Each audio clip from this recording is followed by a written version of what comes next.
अपराह्न कलकत्ताबाट अगरतलातर्फ जाने एउटा झारखण्ड नम्बरको ट्रकलाई 31C राष्ट्रिय राजमार्ग सलसलाबारीमा अलिपुरद्वार पुलिस स्टेशनको एन्टी क्राइम टोलीले अवैध खोकी सिरपको 3840 बोतलसहित 2 जनालाई पक्राउ गर्यो।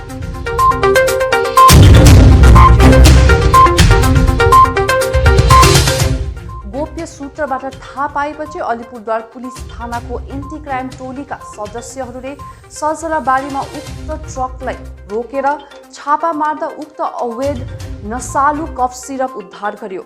छापा मार्दा जम्मा 12 कार्टुन अवैध कफ सिरप फेला पारेको थियो। यसको बजार मूल्य प्राय 5,72,160 रुपियाँ रहेको पुलिसले बताएका छन्। ट्रकसित यसमा सवार 2 जना चालक जियाल हसन भट्ट अनि अब्दुल गनीवरलाई पुलिसले पक्राउ गर्यो। यी दुवै जम्मू काश्मीर निवासी रहेको पुलिसले बताएका छन्।